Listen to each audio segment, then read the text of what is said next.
ও বাংলাদেশ বার কাউন্সিলের সহ সভাপতি খন্দকার মাহবুব উদ্দিন বলেছেন, সরকার জনবিচ্ছিন্ন হয়ে নির্যাতনের পথ বেছে নিয়েছে। জাতীয় প্রেস ক্লাবের সামনে স্বাধীনতা সংরক্ষণ ও মানবাধিকার বাস্তবায়ন ফাউন্ডেশন আয়োজিত প্রতিবাদ অনুষ্ঠানে তিনি একথা বলেন। এ সময় তিনি আরও বলেন, শাহবাগ আন্দোলনের নামে সরকার ধর্মপ্রাণ মুসলমানদের বিরুদ্ধে যুদ্ধ ঘোষণা করেছে। ইসমাইল হোসেন বেঙ্গলের সভাপতিত্বে অনুষ্ঠানে দেলোয়ার হোসেন সাঈদীর নিঃশর্ত মুক্তির দাবি করেন বক্তারা। এ সময় বিভিন্ন প্রচার মাধ্যমের উপর সরকারের দমন পীড়নের সমালোচনা করা হয়।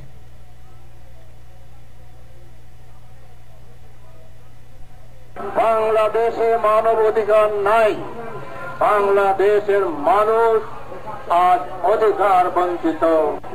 তাদের সব অধিকার বর্তমান সরকার ছিনিয়ে নিয়েছে।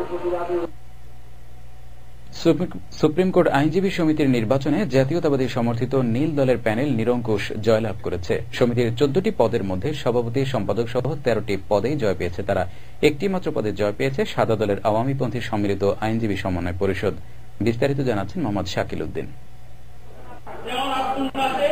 2013-14 সালের জন্য বৃহস্পতিবার পর্যন্ত চলা সমিতির দুদিনের নির্বাচনের ফল প্রকাশ করা হলো মধ্যরাতে।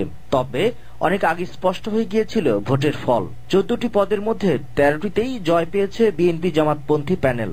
সভাপতি পদে 1669 ভোট পেয়ে নির্বাচিত হয়েছেন এজে মোহাম্মদ আলী। তার প্রতিদ্বন্দ্বী সাদা প্যানেলের আব্দুল বাসেত মজুমদার পেয়েছেন 1340 ভোট। সম্পাদক পদে 1676 ভোট পেয়ে নির্বাচিত হয়েছেন নীল প্যানেলের ব্যারিস্টার মাহবুবউদ্দিন খোকন এমপি।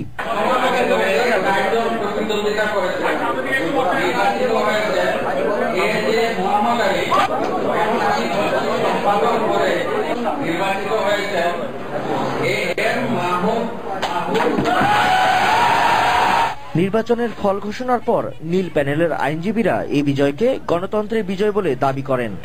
আইনজীবীদের কোনো ভূমিকা রাখার প্রয়োজন নেই, আমরা পিছিয়ে থাকবো না।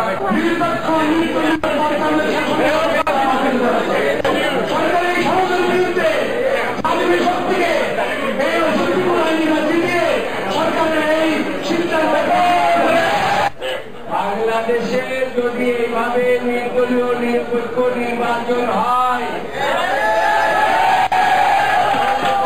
আজকে দেশের সর্বোচ্চ আদালতে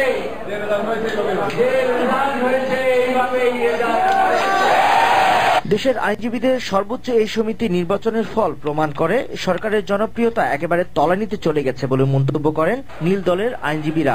আইনের শাসন প্রতিষ্ঠায় কাজ করার আশ্বাসও দেন তারা। মোহাম্মদ শাকিল উদ্দিন, দিগন্ত টেলিভিশন, ঢাকা।